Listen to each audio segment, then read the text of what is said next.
Hey folks, Dr. O here. Hope you're well. Actually, let me just get down a minute. And I'm back again. I just thought I'd show you that image. I love that image. It's basically breaking the chain and breaking free, which is so symbolic in many, many ways. But anyway, I'm going to keep this short. I haven't done a post for a while. I've been taking some time out to focus on my home, getting that finished, spending time with my family, and just having a little bit of a stretch and a break. So I want to get back into the flow of things and get some messages out to all of you. Thank you for those of you that do stay subscribed and who do watch the videos. Today, I just want to talk about really the feeling that we get when we get to the end of a summer. And those of you who've got kids, you might have taken a bit of a break, a staycation if you haven't been away, depending on what things you've been choosing to do over the last few months. Either way, there's always that strange feeling coming back at the end of a summer period when people kind of dust themselves down a little bit and try and get that momentum. I want to give you some really quick wins here, some quick pointers on what to do to really create acceleration and create momentum, because we start the year with a real drive, don't we? January, it's like, I want to do this, I want to break the world, change the world, do new things. Last year was a very tough year for many people, and then people started into this year with a lot of aspirations. I think a lot of things were thrown upon us, the rules kept changing, etc., and I think a lot of aspirations got squashed or put on hold. And I've noticed a really interesting change that happened, just as some feedback for everybody, around about March, April this year. March, April, and then went April, May, June, July. Things really slowed down. A lot of fear, a lot of people's dreams being crushed, a lot of people shrinking their dreams down, their aspirations, and a lot of listening to what other people are doing around them, or listening to the media and being governed by or dominated by the news and what they should or shouldn't do. And I think that's all bullshit. I think it's time to really stand up, stretch, and really take control over your financial future, your emotional future, your health, your relationships, and just say, fuck it. I want to do something different. I don't want to be left in this state of mind that I've been in for so many months now, 18 months, nearly 2 years. So if you're watching this and you kind of feel like this, I think you'll find this useful. Let me pull this up. I'm going to keep it short and sharp. Number one, start with a blank page. It always works, this technique. It works, no matter how much noise is going on around us in our lives.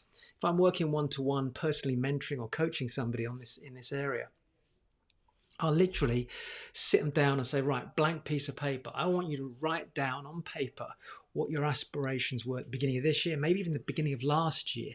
What are the things that for the last 1 or 2 or 3 years you've really wanted to experience, to achieve, to do, to have, to change? What are they? Let's just dump it all down on paper. Because often when we go through a period of quietness, when things stop moving forward, when we have a break, a holiday or whatever, and that could just be literally a slowing up, we will literally lose momentum. We'll come back into our office, we'll come back into our life, and we'll go, where was I?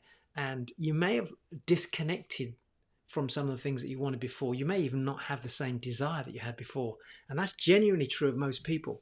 So blank piece of paper, just literally dump down. So step 2 is dump down all the dreams and aspirations that you've been thinking about, been wanting, been feeling you want to experience, whatever. And I say dreams in a broad sense. Could be monetary dreams, could be spiritual dreams, could be relationship dreams, health dreams, anything. Just put them down on paper. Just write them down. If you can categorize them, that really helps. So you might put health, relationships, lifestyle, money, whatever. So you've got them in groups. And as I've got on the screen then, the next thing is to go down that list and ask yourself a sensible question. Do I really still want this? You might want to grade it on a scale of 1 to 10, 1 being no, 10 being absolutely yes.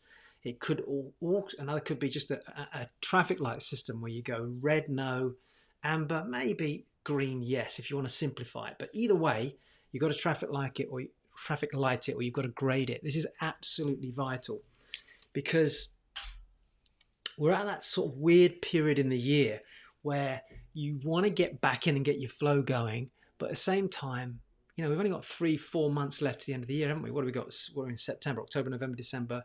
Yeah, so 3 or 4 months.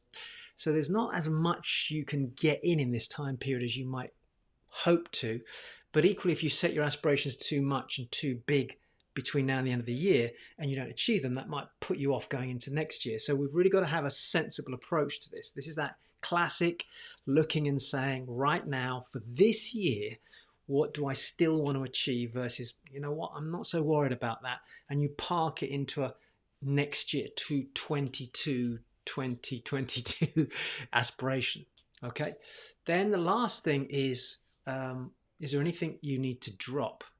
So what do you want? What do you want to drop? And you drop that stuff. You just drop it. Some of it you might need to completely drop. Some of it you might want to just park it for a later date. But there may be things on that list that you just say, fuck it, yeah, I'm just not interested in these anymore.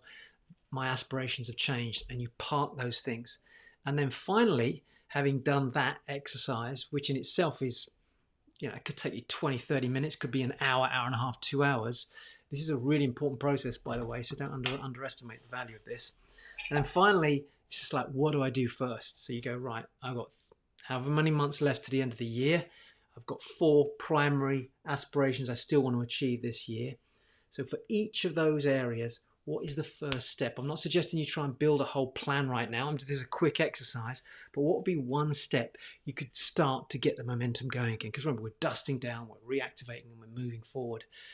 Just one thing, because the typical experience I've had and I've found with working with people is that when they start that first thing, it stimulates some response. Remember, if you push against something, you're going to get a reaction back against it. So you go into the universe and you do something, it creates a result. That result then could be positive or negative, but then it leads to something new.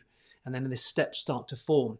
You need a plan, of course, to guide you through it, but by doing something, you actually create that momentum. That's it. That's what I'm going to say for now. Just do something. But first point is blank piece of paper, dump everything down and really decide from that. What do you want? What don't you want? And I will see you on the next post.